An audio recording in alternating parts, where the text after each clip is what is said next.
ஓராண்டு கால அஜ்ஞாத வாசத்தை எப்படி நிறைவேற்றுவது என ஆலோசித்த பாண்டவர்கள் அதற்கு விராட நாடே ஏற்றது என முடிவு செய்தனர். அப்போது அர்ச்சுனன் தருமரிடம், அண்ணா, தாங்கள் ராஜசேய யாகம் செய்த மன்னர் அங்கு போய் விராடனுக்கு பணிந்து எப்படி இருக்க முடியும் என்றான். அப்போது தருமர், தம்பி வருந்தாதே, கங்கன் என்னும் பெயருடன் துறவுக் கோலம் பூண்டு விராட மன்னனுக்கு ஆசி கூறும் உயர்நிலையில் இருப்பேன் என்றார். பின் ஒவ்வொருவரும் எப்படி மாறுவேஷத்தில் இருப்பது என புலப்படுத்தினர். தான் சமையல் கலையில் வல்லவன் என்றும் மடைப்பள்ளியைச் சார்ந்து வல்லன் என்னும் பெயருடன் சுவையான உணவு மன்னனுக்கு அளிக்கும் பணியில் ஈடுபடுவேன் என்றான். பீமன் தான் இந்திரலோகத்தில் பெற்ற சாபத்தை பயன்படுத்திக் கொள்ளப் போவதாகவும் அதன்படி பேடி வேஷம் தாங்கி பிருகநிலை என்ற பெயருடன் அரசகுமாரிக்கு நடனம், இசை ஆகியவை கற்றுத் தரும் பணியில் ஈடுபடப் போவதாக அர்ச்சுனன் கூறினான். தான் குதிரை இலக்கணங்களை அறிந்திருப்பதால் தாமக்கிரந்தி என்ற பெயரில் குதிரைகளை பாதுகாப்பாக வளர்க்கும் பணியில் ஈடுபடப் போவதாக நகுலன் கூறினான்.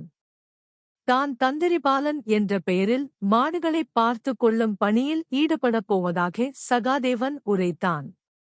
தான் சைரந்தரி என்னும் பெயருடன் மன்னன் மனைவிக்கு ஒப்பனை செய்யும் பணியில் ஈடுபடுவேன் என்றாள் திரௌபதி.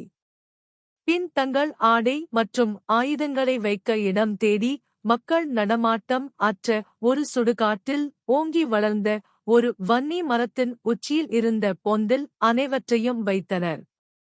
பின்னர் தருமர் துர்க்கையை நோக்கி தியானம் செய்ய, துர்க்கையும் காட்சி அளித்து அஜ்ஞாதவாசம் நல்லபடி நடந்தேறும் என்றும் பின் போரில் வெற்றியும் கிடைக்கும் என்றும் வரம் அளித்து மறைந்தது. தருமருக்குப் பின் தெய்வீகத் தந்தையின் அருளால் துறவிக் கோலம் தானாகவே வந்தமைந்தது. காவியும் கமண்டலமும் ஏந்தித் தூய துறவியாகவே காட்சியளித்தார். அதைப்போலவே மற்றவர்கள் தோற்றமும் அவரவர்கள் நினைத்தபடி மாறின. சாத்திரச் சுவடியும் தர்ப்பை புல்லும் கொண்டு கங்கன் என்னும் பெயருடன் விராடனைச் சந்தித்தார்.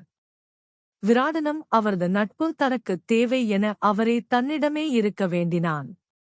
பின் பீமன் ஒருநாள் வந்து தன் பெயர் வல்லன் என்றும் தனக்கு சமையல் வேலை தெரியும் என்றும் யுதிஷ்டரிடத்தில் சமையல்காரனாய் இருந்ததாகவும் கூறினான். அவன் பேச்சில் நம்பிக்கை ஏற்பட விராடனும் அவனை அரண்மனை சமையல்காரர்களுக்கு தலைவனாக இருக்க கட்டளையிட்டான். திருநங்கை வடிவில் வந்த அர்ச்சுனனோ தன் பெயர் பிருகநிலை என்றும் தான் ஆடல் பாடல்களில் பயிற்சி பெற்றதாகவும் மன்னரின் மகளுக்கு நல்லிசையும் நாட்டியமும் கற்றுத்தர தயார் என்றான். வாய்ப்பும் கிட்டியது. பின் வந்த நகுலன் தாமக்கிரந்தி என்பது தன் பெயர் என்றும் குதிரைகள் இலக்கணம் தனக்குத் தெரியும் என்றும் யுதிஷ்டரின் குதிரைகளை அடக்கிய அனுபவம் உண்டு என்றும் கூற விராடன் குதிரைகளை காக்கும் பொறுப்பை அவனிடம் ஒப்படைத்தான். சகாதேவன் தந்திரிபாலன் என அங்கு வந்தான். தான் பாண்டவர்களின் பசுக்கூட்டத்தை அக்கறையுடன் கவனித்துக் கொண்ட அனுபவத்தைக் கூற மன்னனும் அந்த பணியை அவனுக்கு கொடுத்தான். திர்பதியே சைரந்தரி என்ற பெயருடன் வந்தாள். தன்னை ஒரு வேலைக்காரி என்று ராணியார் சுதேட்சணையிடம் அறிமுகம் செய்து கொண்டாள். தனக்கு 5 கந்தர்வர்கள் கணவர்கள் என்றும் ஒரு சாபத்தால் பிரிந்திருப்பதாகவும் உரைத்தாள். இந்த பிரிவு ஓராண்டுகள் மட்டுமே என்றாள்.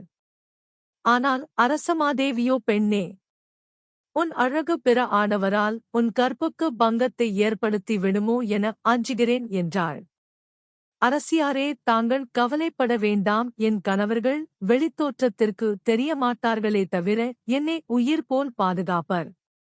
எவனாவது என்னிடம் முறைதவறினால் கொல்லப்படுவார்கள் என திரௌபதி உரைத்தாள்.